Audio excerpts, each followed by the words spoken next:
Hey, what's up, guys? It's Tips, and I have a very special guest on with me today on our episode of Talking with Tips. By the way, I know it's been a really long time since I've done one of these, so let's call this season 2 of Talking with Tips. And what better way to start it off this week than with somebody that I'm sure a lot of you guys may not know personally, but I'm sure you know the team that he was a part of very well, and that is Nano from the Nostalrius team. Nano, my friend, how are you doing tonight? I'm doing really well. Thanks for having me. Absolutely, anytime. A member of the Nost team, dude, anytime at all. I did a video actually a really long time ago. I don't think it's on YouTube anymore. It was so scuffed, but I did a video called "The Top 10 Individuals Who Are Responsible for Classic WoW Coming Back." And Okay. in terms of like just general people, number one, I think I said the community, but basically number two was Nostalrius. I've got a lot of respect, admiration, gratefulness. I don't know what you want to call it, Right. and I'm sure a lot of the people in the community do. Could you kind of give us an introduction to yourself, Nano? You know what you did on the Nostalrius team, kind of your Sure. scope of work in the project, and all that good stuff. Yeah, absolutely. So, I'm Nano. That's at least as I go by for Nostalrius' sake. On Nostalrius, I was part of the core team, which was made up of 4 to 5 members, depending on at what point in the project we were at. And I was what we called the ISVV leader. Um, and essentially what that is just QA. We're a quality assurance team. So my job was taking either bug reports and confirming them, sending them to the team, basically telling the devs what bug that exists, what it's supposed to be like, how do we fix it, but also part of the development side of it, where we were developing mainly the new raid content that we were working on, dungeons. I worked a lot on itemization for the different patches that was very time consuming and spent a lot of my time. Uh, did a number of things, helped set the direction for the project as a whole, and then was one of the 5 people from the Stellaris that went to the Blizzard headquarters meeting. That is awesome, man. That is so cool. And I want to talk about that meeting in full detail if we can, as Yeah, well as basically what's happened these past couple of days or so. I mean, the classic demo has been announced. A right, big leak came out, I think, today or yesterday. There's right. a lot of stuff happening with Classic. But before we get to all of that, I do want to backtrack just a little bit and talk specifically about Nost. Yeah, Just in the way you described it, it seems like Nost it's not your typical private server. It wasn't your typical private server. It doesn't seem like a ragtag team of guys just throwing up a Hamad or an AWS server and firing something off.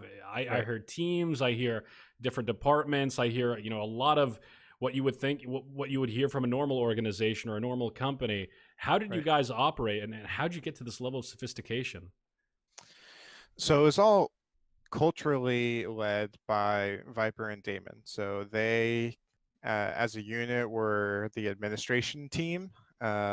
Viper was more of the back end server admin, and Damon was more working on the core content for the game, and generally approving, disproving reports and development and all that kind of stuff.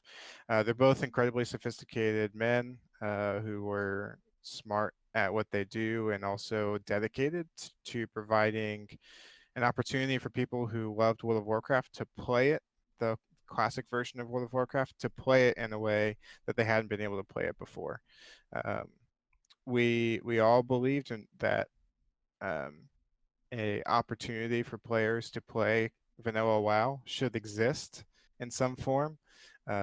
It was always our opinion that the best people to do that would be Blizzard, but at the time the opinion was, well, if Blizzard's unwilling to do that, we'll step up to the plate and provide something for the players. So as far as the teams go, we did have individual units and we operated mostly in silos. So I had my team that wavered between 3 to 6 people every now and then. Um, Towards the end, we had about 7 people actually, and one specific dev was working both QA and dev side, which made our iteration time much faster, and especially our AQ40 PTR test was probably the best uh, at what we were doing. There was the GM team, which was made up of a ton of people. I think at at most like 25 people were spending some amount of their week investing in GM duties, led by Tyrael, and he did a phenomenal job. Tyrael and then Ithlian joined our core team as like the assistant GM. We had a huge server, so GM work was always at a premium and always time consuming. So those guys knocked it out of the park. And then we had development side that was mostly led by Damon, who led the development team, and then administration. So that was kind of the breakdown of Nostalrius. That is so impressive. I don't want to like, honestly, dude, like, you guys did such great work, and I'm blown away, man. Like, I probably went through the post mortem like freaking 20 times on my own, but whenever I read it and I look back and I'm like, holy god, dude! Like, I used to work in project management, and I will tell you the reports that I would produce for my directors were not nearly as sophisticated or in depth or anything like that. So Right. definitely mad props to you guys. Yeah. I have to ask a question. I hope you're not insulted by the question or anything like that, but I have to ask it. It was a lot of work. It was a lot of work, I'm sure. Sure. Um, did you get compensated for the work at all? I never received a dime of money from any private server work. So all the money that people donated to Nostalrius stayed within the Nostalrius PayPal account and was used for the purposes of running Nostalrius. So Viper, Damon, myself, Tyrael, Ithlian, and nobody under us received any money for working on Nostalrius. That's incredible. Like, and to anybody watching right now, like, to see, and you can already tell, I can already tell by you, Damon, but I'm sorry, Nano, but like to all the other guys as well, to see a team of qualified individuals come together to put this thing together and do it free of charge in their spare time when they have other obligations in life is thank you. Thank you, Nano. Like, honestly, thank you guys. Qualified might be going a little far, but but we did our best. Yeah. Sounds like you have some stories here and there, huh? Well, Game development and any development is messy at times. yeah, definitely, definitely. And things got messy, very messy towards, I think, the beginning of 2016. Yeah, Let's fast forward a little bit. sure. Shutdown happens. What's Yeah. going through your mind? Um, so I've said this before, but I was both a player, active player, a raider on the Star Race as well as part of the QA side. And I'll take a second here just to say that I had no powers on the live server at all. The only two people that had power to really do anything were Viper and Damon. Tyrael had some level of power on the server, but even he only had like a level 30 character. He spent all of his time on the Star Race basically doing GM work.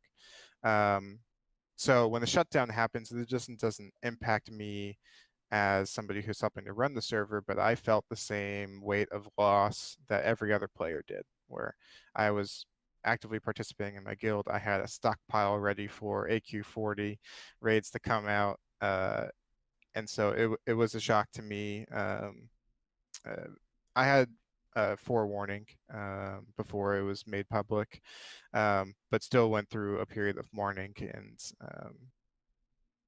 was devastated through the process.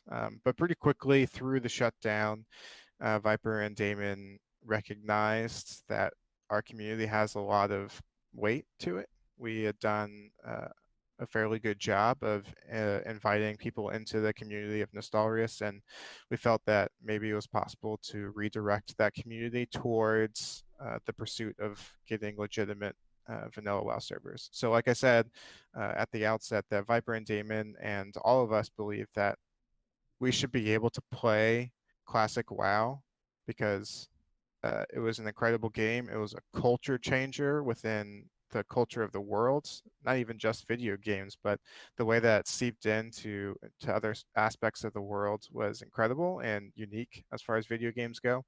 And so it should be preserved in some way and accessible in some way. So we felt that if Blizzard didn't want us to do it or wasn't going to allow us to do it, then they should take the mantle and do it themselves. So that was kind of the origin of the petition that many people, hundreds of thousands of people signed, I and then signed this. eventually, Oh, yeah. yeah, eventually delivered by Mark Curran, printed version by Mark Curran to Mike Morheim's office in Irvine. Incredible. And we just had Kern on the Classic Cast relatively recently. And, Yeah. whenever I think back on that petition, I get forwarded petitions all the time from change.org. I will tell you, for causes, a lot of respectable, very admirable causes. But between you and me, I've never signed a petition so fast in my life. I mean, like you said, it had so much weight and power. And, particularly for the time, like for those that played on Nostalrius, not only was Nostalrius so big and so great, but it also launched at a very, I guess, tumultuous time in the WoW scene. Warlords of Draenor, which was arguably the worst expansion in WoW's history, had been released and had lacked a ton of content, and people were kind of rallying together behind the older version of the game, and to be able to experience that in high quality was great.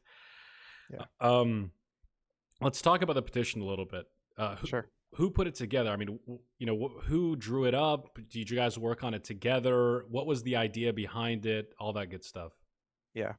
So every piece of communication that Nostalrius did was kind of originated from Viper and Daemon. Now, Viper and Daemon are French. Their native language is French, um, and spoke English really well, but grammar-wise and the way that you phrase sentences in English need to be cleaned up from time to time. So Tyrael and I would operate as kind of their editors and go through and work through the process. Now, through this, the whole Change.org's petition, the postmortem, the original announcement, all of that was originated from Viper and Daemon and then edited by Tyrael, Ethylene, and myself to fix up some sentences, fix up some grammar here and there, or maybe just kind of rearrange a sentence so it would hit a different way that we wanted to hit. So the origination of it is that we decided that we wanted to find a way to petition Blizzard, and we were spent a little bit of time figuring out how we would go about that. And we thought that change.org was the easiest way for us to gather voices together in order to put them in a single place to then push it out and gather steam. Along with the petition, we did essentially what you would call marketing for that petition. We ran an AMA on the Reddit, the WoW Reddit itself. That was one of the highest upvoted at the time posts at all on the subreddit. That they got a lot of great feedback, and we were able to explain our position because there's a lot of antagonism from the retail community towards private servers, which makes sense. We weren't always operating on the up and up. Obviously, we were in violation of some level of copyrights and trademarks by running the server at all. So people rightfully dismissed our work. But when they giving us the opportunity through the AMA and also the Change.org petition allowed us to state our case in a plain and bold way that hadn't been really done before. So it was an opportunity for the outside of BlizzCon, where you have the random question about people asking about, will you ever make servers for content as it was at the time. Outside of that, this was the first time that the players got a chance to really vocalize their desire for this content. And it was done very well. I mean, I remember reading that petition, very well written, directly to the point, and I think it captured the spirit and the soul of the community and its desires just perfectly. And it seemed to work. I mean, did you guys expect to get 200,000 signatures? What was the number in your mind? What was the number where you're like, okay, if we hit Uh, this, that's great? I think when we first hit like 20,000, I was like, I like showed it to my wife. I was like, we got 20,000 people to sign Oh, this Change.org petition. And then like every day I was get home from work and we were eating dinner. It's like, we're up to 55,000. We're up yeah. to 80,000. It was at 100,000 where I first was just blown away, and then as it continued to climb in momentum, that was crazy. And then through that process, obviously, people outside of the world of private service and sellers got involved with it and drawn into it. So Mark Curran, for example, that I mentioned before, and you guys talked to recently, um, and big name streamers and YouTubers like JonTron and Soda Poppin made videos Boogie made a video advocating for what we were advocating for. So that was really surreal, seeing all these people with huge platforms being able, well, using those platforms to participate in what we were pushing. So they were in a lot of ways a lot of fuel that helped run the petition. Absolutely. And just a lot of feels when it comes to the petition, man. Like, just going back and thinking on it, seeing the videos come out, seeing Boogie's video, JonTron's video. I remember there was a stretch where Soda Poppin' every single day on stream, he was pushing the petition, sign the Right. petition, sign the petition. Yep. What was it like for you to see all these big names, like YouTubers, streamers that you may have watched, in your free time? How did it make you feel personally? Well, Soda Poppin has been a big name in WoW forever, and everybody should knows at this point, but should know that Soda Poppin was an active player on Nostalrius. He played on the server and enjoyed it, and lamented the fact that he couldn't play it on stream, which some people take the risk of playing private servers on stream, and uh, hopefully soon they won't have to worry about the legality of playing vanilla WoW on stream. Yeah. But Soda was the one that really stuck out to me because of the just the massive WoW following, and then using his platform every day with streaming to push the petition was really surreal, because like I'm just a dude who has a wife and kids and has a job, and then spent an obscene amount of time both playing and working on a vanilla World of Warcraft. And then all of a sudden, I'm part of this massive movement of people that is getting invited to Irvine, and Soda Poppin and all these people on Reddit always have good things to say about me. And it's just like, it's really weird because like I'm just a dude who loves Warcraft. So uh, the amount of passion from the community has been really humbling. Honestly, man, I can only speak on behalf of myself, but dude,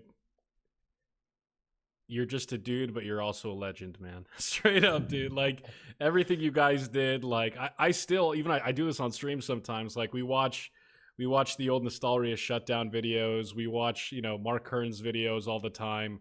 Um, what you guys did, and I can't undersell it, I can't understate it. Like you caused this movement, and it was so powerful. And to have the flag being raised by people that weren't profiting off of it or anything like that, it really brought the community together. The petition is out for a couple of weeks. It hits the Yep. 200,000 mark. Mark Kern gets involved. He Mhm. delivers it to Blizzard. What happened? I mean, who contacted you guys from Blizzard? Who set up the meeting date? Can you give us like the details behind that? Yeah.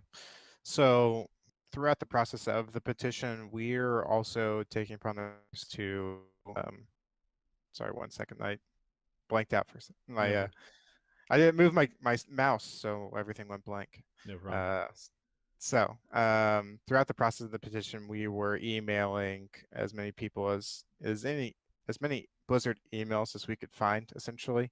So it's not hard once you figure out the naming structure for companies' emails to email everybody that you can think of. So we were sending emails to Mike Morheim, to PR people, to the development side, to production side for Warcraft. Um, Eventually, one of their PR directors, international PR directors, reached out to Viper and Damon and offered the invitation to come out to Blizzard, which we said, great, when can we do that? Yeah. Uh, and a few weeks went by, or a few weeks later, they bought us plane tickets. They set us up in a hotel that was a mile away from Blizzard headquarters. Uh, a couple of the guys were there for like 4 days ahead of time, and it was all expenses paid by Blizzard, which was incredible. And then the meeting day comes. So once the original feedback from Blizzard through email to set this up happens, it all went pretty quickly. So Friday morning, you just had a great burrito the night before. You're feeling well rested. Brown right? Not feeling well rested, not Oh, well rested at all, because after we finished the Chipotle, and actually met each other for the first time yeah. in person, um, we got to work. So we created multiple long, involved PowerPoint presentations with presentations to go along with it based per person based on what you were doing. Um, so it was a lot.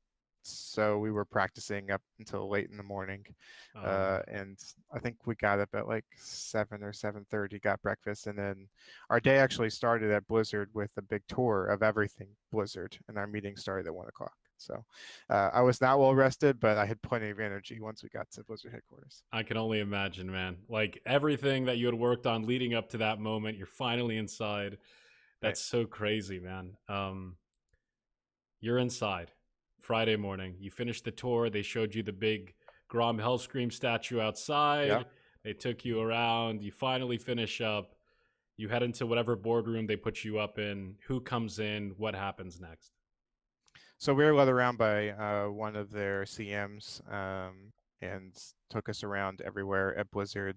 Got us lunch, sandwiches, chips, water, sodas at the main Blizzard boardroom in the main building, which houses everything World of Warcraft, and like it's on the same level as Mike Morheim.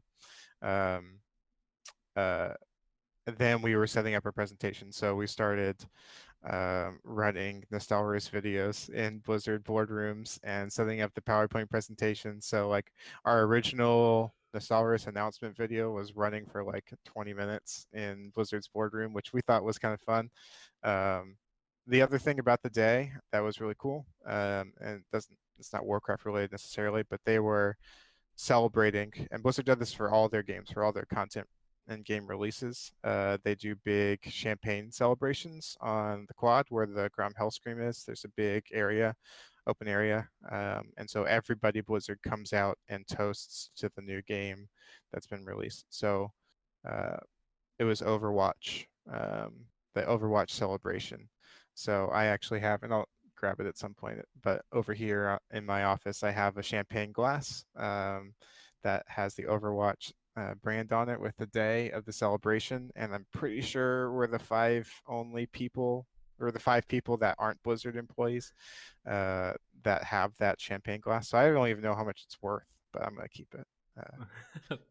Well, if you ever decide to get rid of it, dude, you got to buy it right here.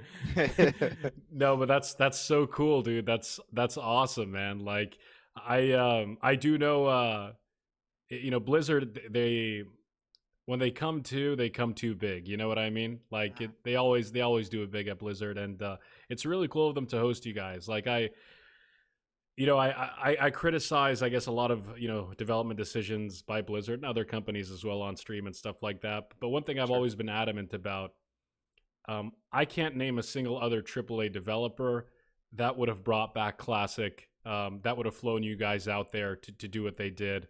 Um, I think that was great, and we'll talk about Classic in just a second. But I want to Yeah. get back to that meeting, man.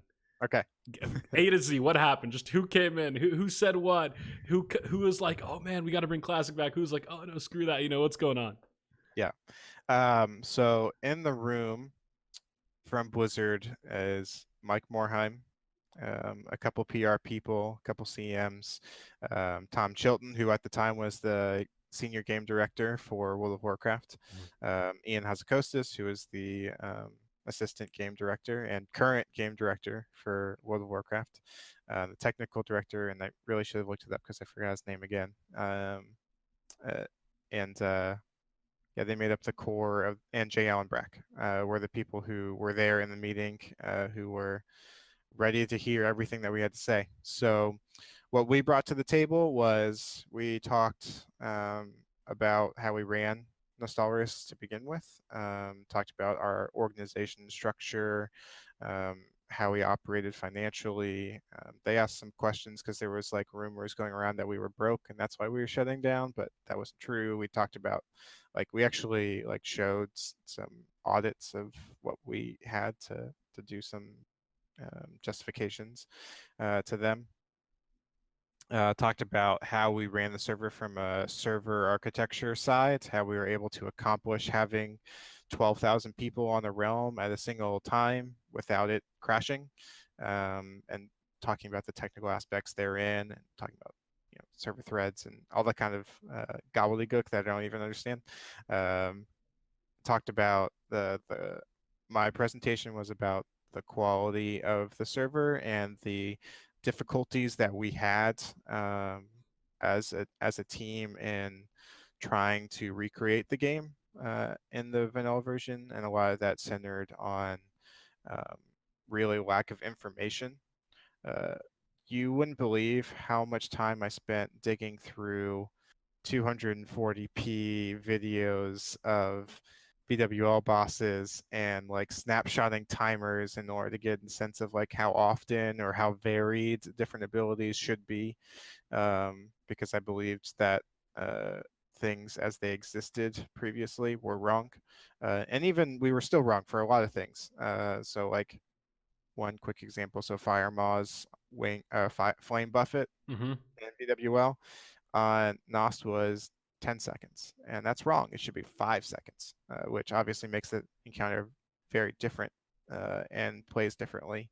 So the super high tier guilds still will just like Zerg it, and they can do what they need to do on vanilla. The people who are playing vanilla now, um, but for lower level guilds, it adds an extreme level of difficulty because there's a lot more strafing in, strafing out, tank swaps, all that kind of stuff. So talking about that and then talking about itemization, patch itemization, and content progression. That was a lot of the work that I talked about. We talked about our GM work and the difficulties that we had. We talked about we had run a survey to get feedback from the community about what they would want from Classic, from a Blizzard run Classic, and shared the feedback that we got from that survey, and then just general market information that we felt would be relevant for their decision to whether or not to do Classic. So there was a lot. We were originally scheduled to be there for like 2 hours, which I didn't know until after the fact, and then we were there for 5 hours. That's And very telling, I think. yeah, Did you guys feel like after you were done, did you get an inkling in your mind that hold on, this might become a reality? We might get classic servers? so they were really engaged through the whole presentation, which, looking back on it, like 5 hours on a Friday afternoon, Yeah. we were scheduled at 1 o'clock, so we even went to 6 Yeah. on a Friday evening. So we kept them past their the normal quote unquote working hours, for America at least. And um, so that's somewhat telling. We had no idea walking out the door what they would end up doing, and we didn't for a while have any idea if they were planning to or not planning to do classic. Um, but we were hopeful, and we got good feedback. And we left convinced that if they could do it, uh, that they would do it if it made sense from a business perspective. Uh, we always have to remember that any company exists to make money, whether it's a video game company or uh, if it's Amazon, they exist to make money. So if they can't make it profitable, and the ROI and the opportunity cost of spending development dollars on something doesn't make sense, then they wouldn't do it. So part of our presentation was saying like, this is the market, it exists. We have this many players playing. Now imagine if we were to open up to the whole WoW community, how what that might look like, and what that investment would need. So, and we got some information back from them of how much work would have to go into making vanilla World of Warcraft as we knew it a reality. So we had no idea if Classic was coming, but we had some better idea of what it would take in order to have Classic happen. Absolutely. And J. Allen Brack has said on multiple occasions, he talked about at BlizzCon last year, the idea that there were some big technical challenges. And Yeah, Mark for Kern sure. mentioned that they had overcome these big challenges. I'm not exactly sure what they are. I think only Yeah, Blizzard knows. Maybe you know, as far as I'm concerned. But um, I have some idea, some idea, yeah. What are they, but out of curiosity? I'm not technical enough to know the full extent of their difficulties. Yeah. I know that all the information from vanilla didn't exist in some form, so there was some information that was missing, that they had to figure out how to either make work with modern server architecture, modern database, and best practices for modern coding. There's a lot of things that there were there was no chance that they could just take what they had, put it online, and have people be able to play vanilla WoW. It just wouldn't have happened. There was a lot of work that needed to happen, plus the fact that they have to the the the infrastructure of Blizzard as a whole and their mindset and their business strategy is everything needs to go within the Battle.net architecture. Hmm. So being able to communicate between their different games with people, that was necessary. So getting the vanilla version, that client was not going to be able to be directly integrated into Battle.net without a ton of work, um, or maybe it was impossible. And I think we have a better idea now that it probably was impossible, because they're working more towards a modern client than they were the original 1.121 client. So um, yeah, I have some idea what the technical challenges are, but I'm not a guru when it comes to technical programming or server work. So I don't have a full extent of an idea. Plus, I don't work there. So Yeah, I got you. But that's very interesting, and actually, it's raised a bunch of questions in my mind. And I wanted to talk about classic, but I'd love to get your feedback on these kind of rapid fire questions here, real sure. quick. Um, do they have all of the? I mean, from what they told you guys, do they have all the values like the Iron Foe procs and Fell Striker procs and the true armor values of Rag and resistance values of Kel'Thuzad? Do they have all that information? Because I know private servers are missing a lot of that information. Do they have it? I don't know. I presume that they do in some form, Yeah. but I don't know. We have to also consider that when they created Burning Crusade and expansions, that they didn't. I mean, the best practice today for programming stuff and development stuff is that you always take snapshots so you can be able to recall back. But we have to also consider this is 2006, so applying today's best practices to the way that they were doing it at the time may not be the same. Plus, they're moving forward. So Burning Crusade is moving forward, and they never really had the expectation that they would provide a classic server at some point that would be playable, especially back in 2006, 2007. So I don't know if they have all the details down to like how much armor the Defias Pillagers in Westfall should have, or if their frost armor gets dispelled, what their AI, how quickly their AI is supposed to respond and put frost armor back. I don't know. Hmm. Don't know that. So I hope they do because it would make their jobs easier. Yeah, Uh, exactly. I was gonna say, are there any Blizzard guys right now looking up 240p videos, looking, right. doing what you were doing a few years back? Yeah. I I hope not because it sucks. Yeah, yeah, no, I hope so too. I hope so too. And I think we'll be okay in that regard. But you also brought up, you talked about itemization, you talked about progressive Yeah. content. One of the biggest concerns, I would say, the biggest concerns I think with the no changes crowd, myself included, is are we going to get progressive content? Are we going to get progressive itemization? Are we going to get, Blizz like pop caps and a couple of other things too? But did you guys discuss progressive itemization? It sounded like you did. Are they going to go? Did you get a feeling that they would go progressive itemization, or were they just 112.1 itemization? That's what they go with. Again, I don't have any idea. I did talk about Mhm. itemization and why we decided to make that decision because we were the first uh, vanilla server to even consider the idea of that, Mhm. and we believe, and I still believe, that progressive itemization is necessary to a large degree in order to preserve the feeling that the early content had, especially if you're going to have the 1.121 talents. Um, that you need the downgrade of the power of the items. So the one thing I like to say, so patch 1 point, well, there's many patches that upgraded items or changed stats along the way. Like the big ones are the MC Woot patch in 1.4 and 1.5, adding things to like items to Domo's chest, so you can get Benediction and Rock Dalar and all that kind of stuff. A core hound tooth, so like core items that people use through BWL. Um, and then BWL changes all the stats on tier 1 and tier 2 gear. They change to 1.42 depending on what class you are, and then the big ones are 1.9 and 1.10. The 1.10 is essentially like the vanilla version of Timeless Isle on Mists of Pandaria, where you can go back to pretty easy 5-man content at that point and get gear that is better than you get in MC for the vast majority of the time. So if that exists when MC is first released, then you are completely eliminating almost any desire to get loot from MC, especially if you're like a caster class, which you get Talisman of Ethereal Power, maybe a weapon, and Choker of the Fire Lord, and that's basically it that you want out of MC.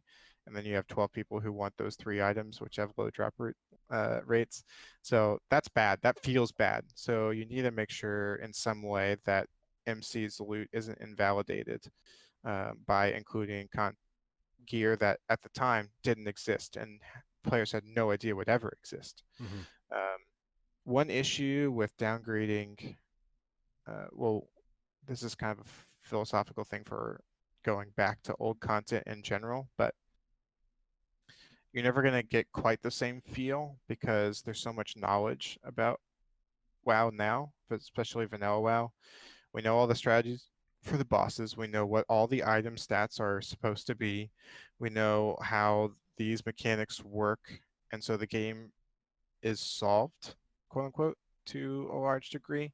And so you won't find very many people using bad items in MC unless they absolutely have to because they're getting unlucky with drops. So that's an issue generally for itemization is that your choices are very limited based on what everyone says is the best in slot. So uh, I hope that Blizzard does some level of item progression, and I would be shocked if they didn't do progressive content releases. Like, I don't think that they're going to open up Classic WoW when you can just walk into Nax. Yeah. I don't think that's going to happen. And I have no idea what their timeline's going to look like. I hope it's aggressive to a certain degree because I don't want people being able to farm BWL for 6 months before they walk into AQ40. But we'll see. I'm excited to find out. We should have a better idea in like a month or a little over a month about their philosophy. That's the one thing about BlizzCon I'm most excited about, outside of being able to play the demo here the week after BlizzCon. But I want to hear the philosophy behind how they have made their decisions in terms of Classic WoW. And because you brought it up, we'll go right into that. So, a couple of days ago, Blizzard announces, just a month or so before BlizzCon, that there's going to be a classic demo present at the convention and accessible at home by purchasers of the virtual ticket. So, if you guys haven't purchased a virtual ticket and you'd like to try out Classic WoW, now's your chance. Check it out. But more importantly, as you stated, Ian Hazacostas actually had a little snippet that he said in this video, and I have it pinned on my Twitter right now, but I'll say it, just kind of paraphrasing here. They're going to be talking about, they're going to give a full progress report of the Classic WoW project. They're going to talk about the philosophies that have guided their decisions in recreating Classic WoW, which is what you just mentioned. Yep. And I believe the third one, I can't really remember, but basically essentially the way he phrased it, it sounds like after BlizzCon, hopefully very few questions will be left unanswered except maybe your release dates and stuff like that. Right. Um, what are you hoping? What are you hoping to hear? What are you hoping they say? What are you hoping their philosophies are? Do you hope Yeah. they do it the Nost way? Do you hope something different? What's your take? So I am not a purist no changes guy, but I am like 95, 98% no changes guy. Which I guess is a misnomer because if you're no changes, then you should have no changes. Yeah. Uh, but I want them to faithfully recreate the vanilla experience as much as they can. Mm-hmm. So I'm hoping for to log on and have items have really bad stats because that's what existed at 1.12. I would I would love it to a certain degree if they did back step talents so you could have a better idea of what it felt like to play Warlock before Death Coil was OP. I would love people to be able to feel that because they get to get the real vanilla experience. I would feel bad for every paladin because paladin stinks to begin with, and the 1.1, the 1.0 version, which by the way I played, that was my first character. Was I played a paladin to level 42, and then switched to rogue because a rogue in Badlands killed 2 mobs by the time I killed one. I was like, that's OP. I'm gonna change that. Yeah. Uh, but I hope that they're able to do that. That would be really cool and interesting, and they have the ability to do that. Um, they have the resources to be able to do that. There's big questions that I have, philosophy-wise, that are informed by my experience on private servers, which is the early content is really is a pushover to a large degree, especially by the top end guilds where it's not like will you beat this boss? It's like did you beat this boss in like minutes quicker or like seconds quicker than another guild, and that makes you the best in the world. So those kind of things are really a big struggle, and for me, of like how do you deal with world buffs? How do you deal with Anixia's buff and then ZG buffs, and then how many people are able to have Dire Maul buffs or Songflower things when you zone into MC before PWL is even released?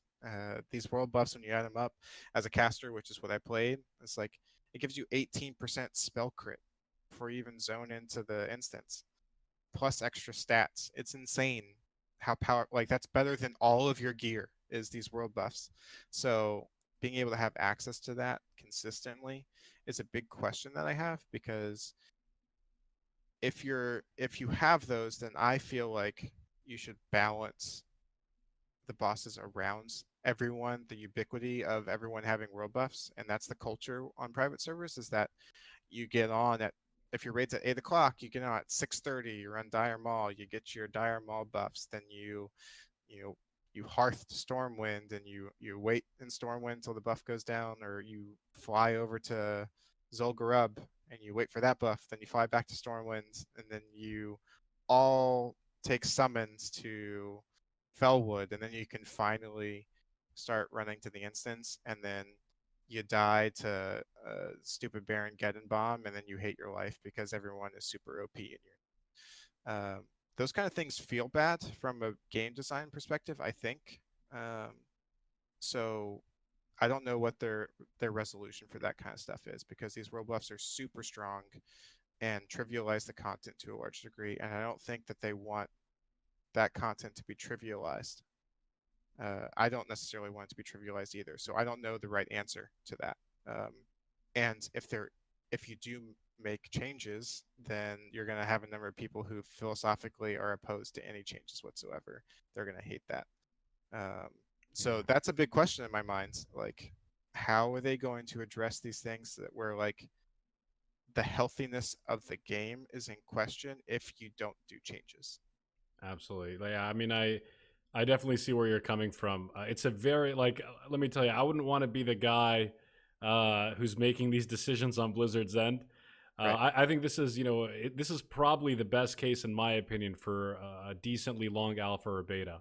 This is something that you're gonna have to Right. throw players into, let them see it for themselves, and then this is one of the few things that I think should be pulled, or at least a poll should be used as kind of a metric of seeing where players stand on this, because when it comes to raid bosses falling down, I know the legacy of vanilla is very hard raid content and stuff like that.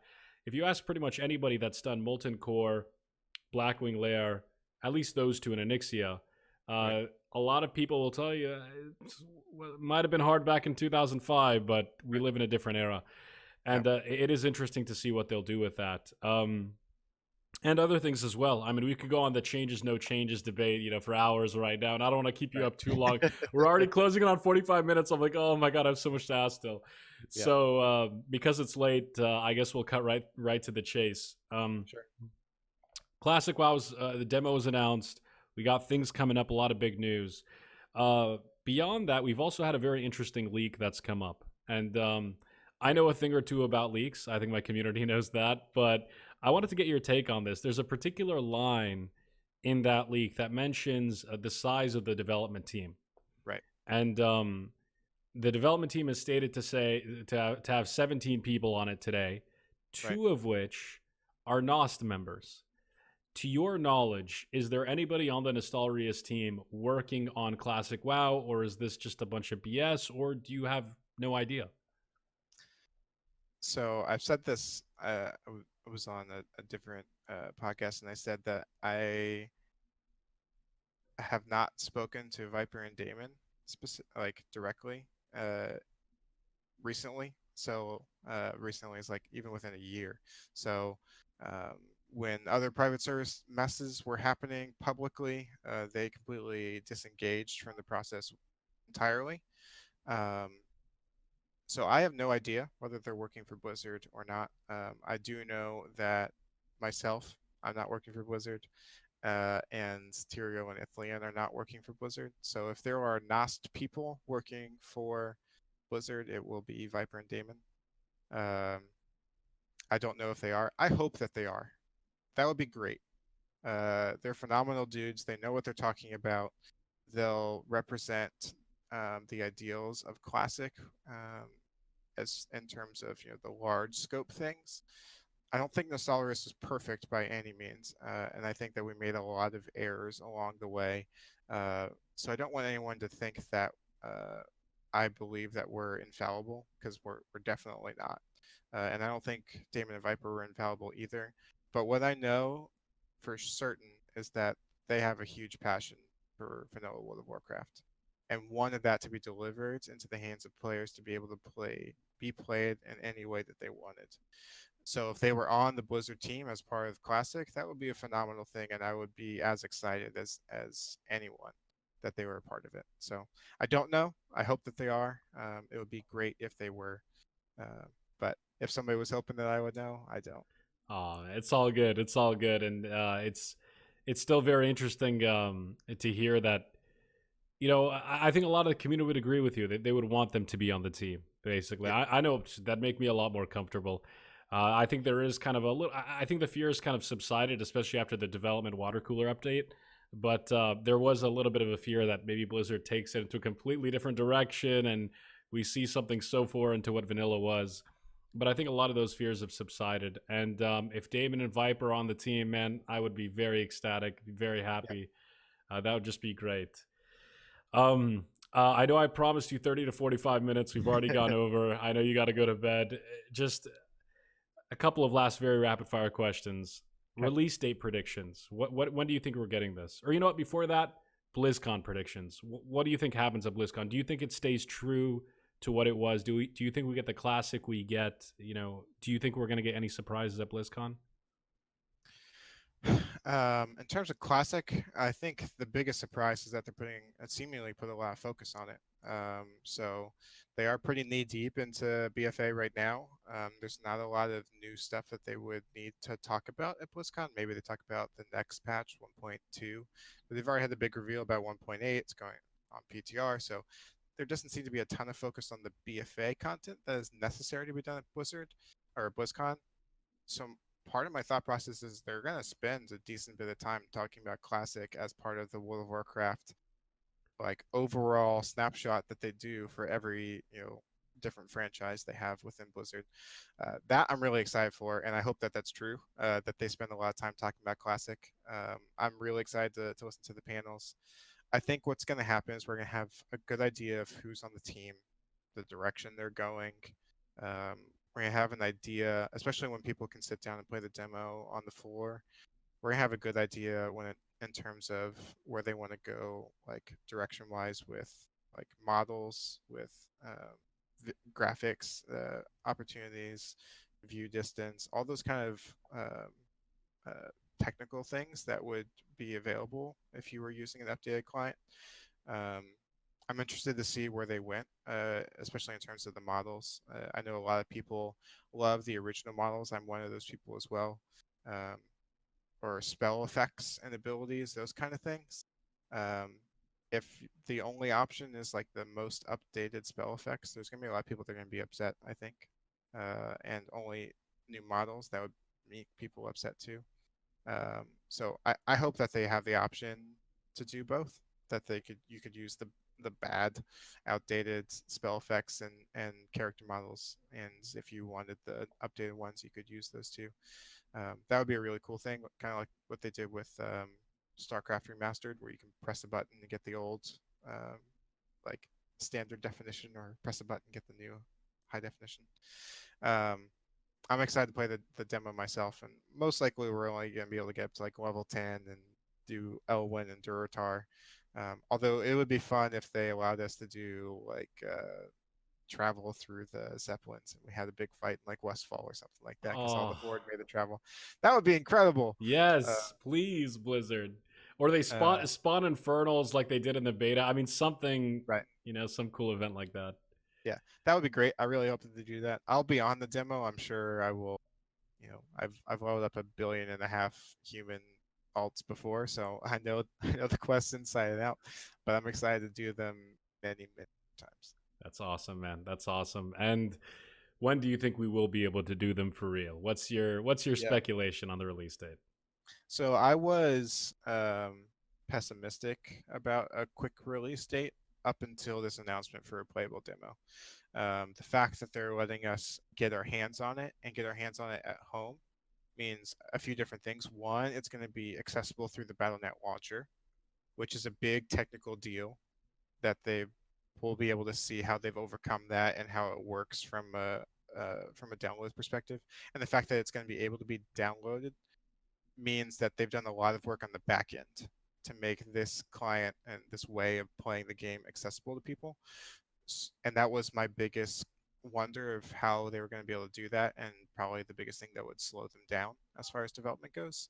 So that makes me much more optimistic. So I would I would be surprised if we don't see it within a year from this BlizzCon. So sometime in 2019. I hope it's as early as possible. But if I'm being realistic, I'm looking like end of Q3, end of Q2, like Q3, so sometime in the summer would be a potential time to play. Honestly, man, that's gonna be incredible. Like, I can't believe we've gotten this far. Like I can only It's imagine how happening. you feel, like seeing it come all the way, full scale. Yeah, it's surreal, man. I went from a dude who's just playing a warlock on a private server to uh, being able to be a part of this huge movement of hundreds of thousands, millions of people who are excited to play classic WoW. It's crazy. It is crazy. I told this story before, but when I was watching BlizzCon last year and saw the announcement of it, I was sitting in a Starbucks, um, and was doing work in the Starbucks, and I was working in the Starbucks so I could watch the BlizzCon stream without concern that somebody's gonna walk behind me and be like, "What the crap are you watching? Or you're supposed to be working." Uh, but I was watching the BlizzCon screen, and then they're talking about BFA, and then Jay Allen Brack starts talking about ice cream, and I like flipped my lid. I was like, "No way is he gonna be talking about vanilla?" And then they run the video with Chromie, and I just cried, man, in the middle of a Starbucks. Uh, I Me crying is not like an incredibly crazy thing to do because I cry at like TV shows and movies all the time, and I have kids. I'm So right there I with you, dude. I'm about to cry right now, dude. Just yeah, just remembering it, yeah. Yeah, yeah. But I was like bawling in a Starbucks, watching this announcement for a video game. But it just meant so much to me. Like World of Warcraft was a core part of my life for a really long time, and that experience of playing vanilla was unlike any other video game experience I've ever had. Um, and that's why I long to go back for it and play it again because it was so gripping and life altering. So that's why I even first started playing on Nostalrius to begin with. And now it's going to be made available for everyone who wants to be able to play it again. Um, that's a really cool thing.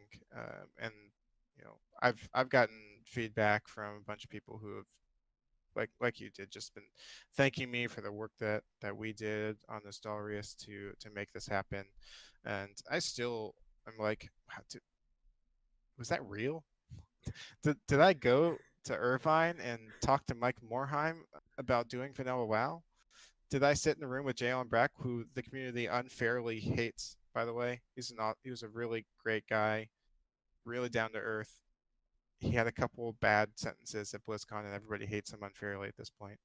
Um, but I was able to go and talk to him about Vanilla WoW, um, and now it's happening. Like that's a crazy thing. So I really hope that I believe that's going to be great. I think that it's in the right hands. Blizzard should be able to do this, and will do it right, and they'll do it with the typical Blizzard polish that we've come to know. Um, so I'm a fanboy of Blizzard. I have been for a long time, and I'm really excited to be playing Classic WoW with you and with everybody in the community. Uh, hopefully, really soon. Hopefully, man. And I mean, honestly, like I'd feel guilty by not saying a lot of that has to do with your work, Damon's work, Viper's work, the Nostalrius team's work, everything you guys did. Honestly, from the bottom of my heart, thank you so much. Like like you guys changed my life, man. Like I was, just thank you. And I can't wait to play with you or play against you, maybe Alliance or Oh Horde, yeah, Nano. I'm an alliance. All right, I see. So it's gonna be nice and bloody come classic launch, but I say this all the time. It's like it's fun to play with friends, but sometimes it's fun to play against them too. You know what I Yeah. mean? Oh, we'll meet in the field of strife, and I'll take you down. I'll take that as a challenge. Yeah, But thank you so much, Nano, for coming and joining me tonight. Thank you. We went way over time, but I really appreciate it. I know it's really late where you're at right now.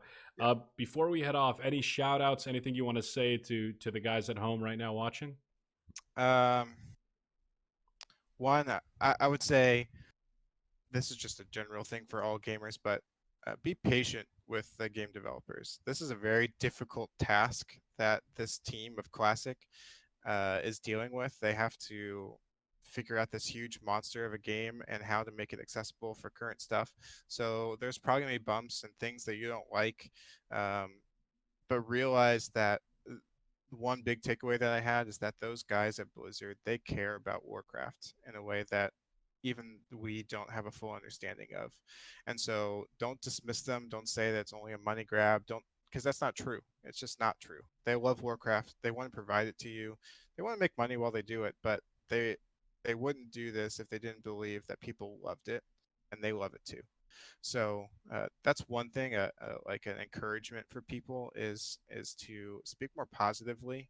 I know being part of a game development team, how much negativity gets directed at you, and it's totally misplaced. They make wild and crazy assumptions based on of our motivations for doing something, um, where for the vast majority of people, especially for us and for the people that we met at Blizzard, they love Warcraft and they want to make it the best experience possible for you. So I hope it's great for you individually. I want to play the game with you and see you in. I want to see Infernals from Horde Warlocks dropping on Red Ridge and wrecking people. I hope that if you're in Red Ridge, that you understand that this is part of vanilla that makes it great. Um, and don't fight against vanilla to begin with. Don't hope for um, RFD to come in. Don't hope for those things that make your life easier, because vanilla, the greatness of it is that the challenge and difficulty and the time that it takes to get to the place that you want is what brings the most joy. So as part of this process, so we're gathering hype for Classic. That's going to be part of the joy that we experience when the game is finally released. So don't just enjoy the experience while it's here. Hopefully, like I think right now in this moment, like Blizzard is like pregnant with the classic WoW baby, and we're gonna be getting the experiences of that. And in 9 months or so, we'll be able to play, and it's gonna be great. Man, it is, and you got me so hyped, man. They're pregnant, dude. I'm happy to be a daddy. You know what I mean? I'm happily expecting. But no, Yeah, thank you so much for coming on, Nano. Very wise yeah, words to end off the podcast on. Thank you for everything again. Thank you to the Nostalrius team and everybody else watching right now. Nano, I know we only went for an hour tonight, but there's so many questions I want to ask you still, so many things we just barely glossed over. yeah, Anytime you want to come back on, man, more than happy to have you. Thank you yeah. so much. And maybe a classic cast if I make sense one day. That would be fun. Well, I'll tell you what, dude. I'm getting into Discord right now. I'm gonna send some messages. Hopefully, we'll make that happen soon, for sure, man, for sure. All right. All right, Nano, you have a great night. Thank you to everybody watching, and I'll see you guys in the next Talking with Tips. Take care.